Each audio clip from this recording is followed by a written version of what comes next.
kita berpikir bagaimana jika Allah tidak menciptakan wanita, tidak menciptakan Hawa. Diriwayatkan oleh As-Suddi dari Abu Sali dan Abu Malik, dari Ibnu Abbas paman Nabi, dari Murrah, dari Ibnu Mas'ud, dan dari kalangan para sahabat Rasulullah, bahwa mereka berkata, dulu iblis itu dikeluarkan dari surga, sementara Adam ditempatkan di surga. Lalu Adam, ceritanya, ilustrasinya, Adam itu merasa kesepian, mondar-mandir di surga, lantaran ia tidak punya teman hidup.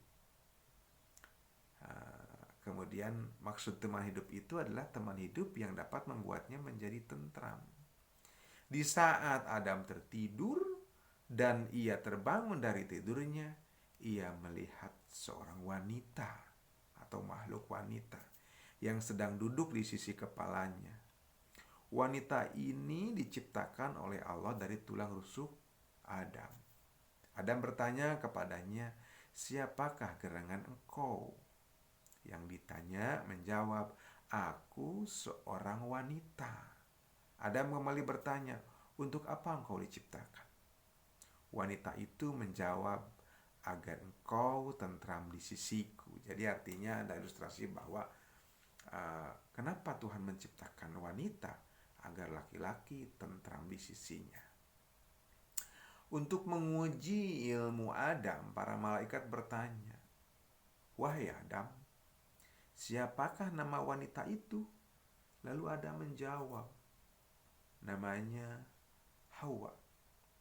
Para malaikat kembali bertanya, "Mengapa disebut Hawa?" Adam menjawab, "Li'annaha khuliqat min syai'in hayyin." Karena ia diciptakan dari sesuatu yang hidup.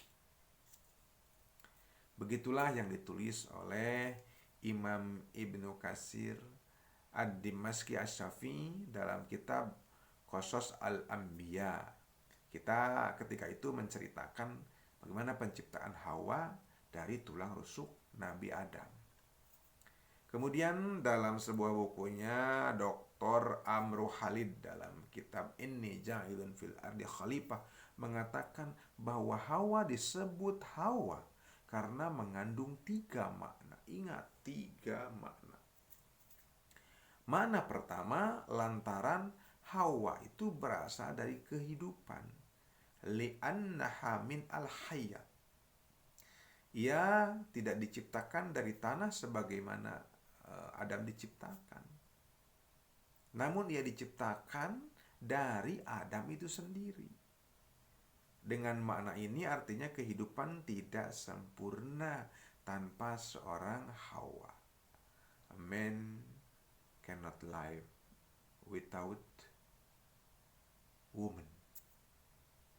Kenikmatan dunia dan nilai dunia menjadi cacat kecuali dengan kehadiran Hawa.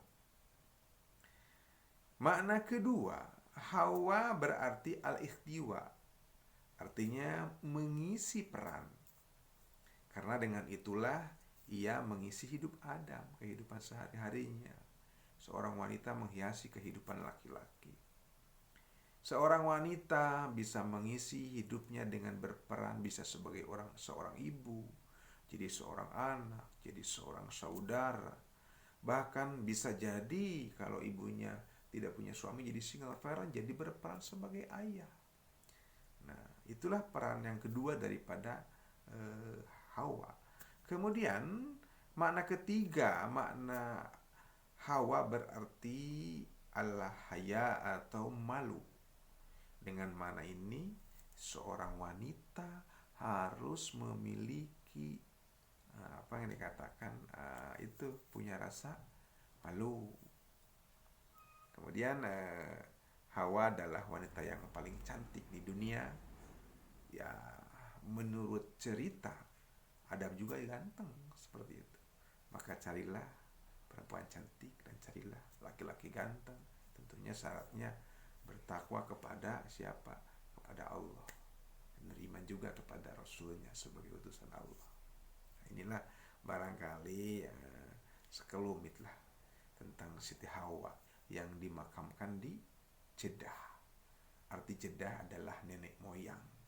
Artinya karena Hawa itu adalah nenek moyang kita, ibu daripada ibu kita, sampai ke awal, yaitu Hawa bertemu dengan Adam.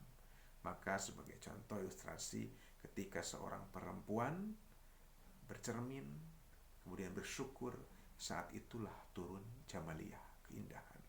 Dan laki-laki pula ketika bercermin bersyukur, turunlah sifat jalaliyah. Ketika jamaliyah dan jalaliyah bertemu, maka akan menjadi berjodoh, menjadi pasangan yang insya Allah dirahmati Allah. Carilah yang seperti itu. Ya, sudah ya. Oke, nanti sambung lagi. Istirahat dulu.